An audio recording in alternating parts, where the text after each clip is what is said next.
म्हणजे तुमची बॅकबोन म्हणजे तुमची एज्युकेशन. जोपर्यंत तो मजबूत नाही राहील, पहिला पाऊल काय असते, बॅकबोन मजबूत आहे म्हणजे तुम्ही उभे राहू शकता, कॉन्फिडेंटली तुम्ही बोलू शकता. आता विद्यार्थी येतात, आता मला हात मिळवत होती, कॉन्फिडेंटली मी त्यांना कॉंग्रॅच्युलेशन करत होती, ते मला भेटत होते. ते कशाबद्दल, फक्त ते पर्सेंटेज चांगले आले म्हणून ते इथपर्यंत आले. आणि त्याचा पहिला कारण आहे की एज्युकेशन इज युअर बॅकबोन.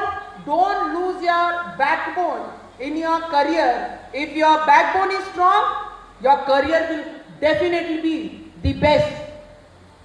दादा आता मतात पॉलिटिकल एक खूप, रवीजी तुम्ही तर पत्रकार परिषदही घेतली मला वाटते,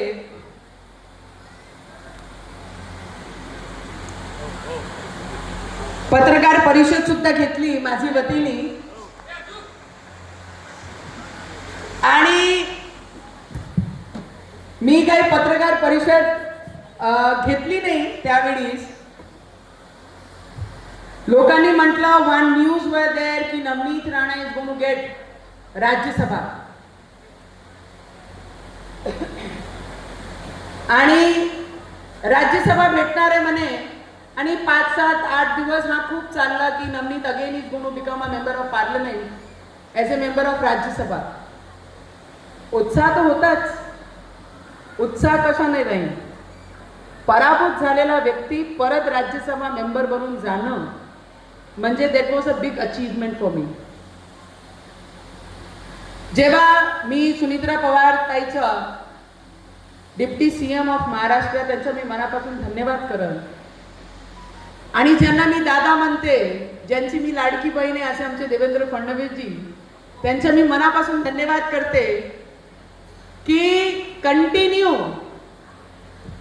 8 दिवस हा चर्चा चालली. आणि रवीजी, लोकांनी म्हटलं, माझे शुभचिंतक जे होते, काय काय शुभचिंतक आपल्या सगळ्यांच्या जीवनात असतात ना, आपलं शुभ पाहून त्यांना चिंताच होऊन जाते. आइए महापौर साहेब, काय काय लोक असे असतात आपल्या सगळ्यांच्या जीवनात आहे ना, आपलं शुभ पाहून त्यांना चिंता होऊन जाते. ऐसे शुभचिंतक मेरे भी कुछ थे. और 8 दिन कंटिन्यू ये चला है कि नवनीत राणा एनसीपी के दरवाजे पे, नवनीत राणा एनसीपी के दरवाजे पे. नवनीत राणा इतने कमजोर दिल की नहीं है कि किसी के दरवाजे पे जाके खड़े हो. 2014 में तो टिकट लेने किसी के यहाँ नहीं गई, और आज एक राज्यसभा की पद छोड़कर मैं मेरे निर्णयों के साथ मेरी आइडियोलॉजी और मेरे विचारों को नहीं छोड़ा.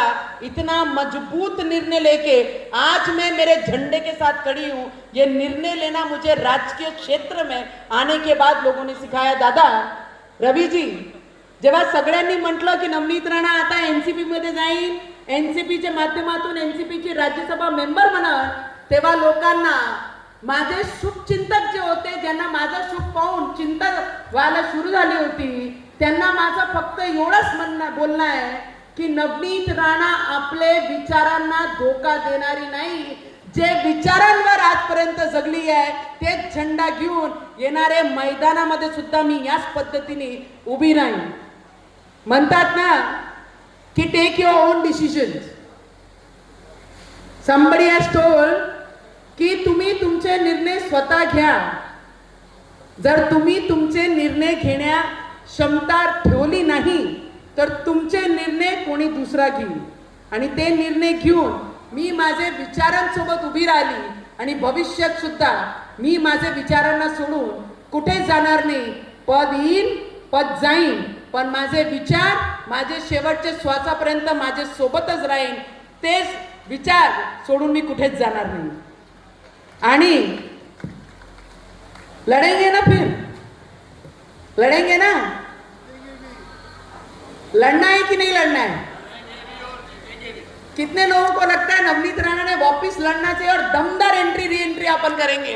उन्होंने हाथ ऊपर करके बताना मुझे. रवि जी, मैंने तो कमर कसी हुई है, मैंने तो ताकत से कमर कसी है.